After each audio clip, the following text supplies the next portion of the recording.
ជំរាបសួរបងប្អូនអរគ្នាចានិយាយទៅថ្ងៃហ្នឹងដោយសារអីបានចូលស្តុកគ្រប់មុខហ្មងប៉ុន្តែអ្នកលក់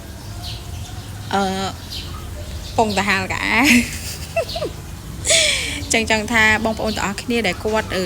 ចង់ញ៉ាំអាហារសម្រន់ថ្មីអាចដាក់កំងបានណាដោយសារថ្ងៃនេះអ្នកលក់អត់មានតាណាទេចាគឺនៅផ្ទះហើយទទួលបោកអ៊ុតហើយនឹងលក់អាហារសម្រន់ជូនបងគ្នាចាជំរាបសួរបងប្អូនអរគ្នាចានិយាយទៅថ្ងៃហ្នឹងដោយសារអីបានចូលស្តុកគ្រប់មុខហ្មងប៉ុន្តែអ្នកលក់ពងតាហាលកា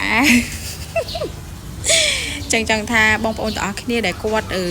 ចង់ញ៉ាំអាហារសម្រន់ថ្មីអាចដាក់កំងបានណាដោយសារថ្ងៃនេះអ្នកលក់អត់មានតាណាទេចាគឺនៅផ្ទះហើយទទួលបោកអ៊ុតហើយនឹងលក់អាហារសម្រន់ជូនបងគ្នាចា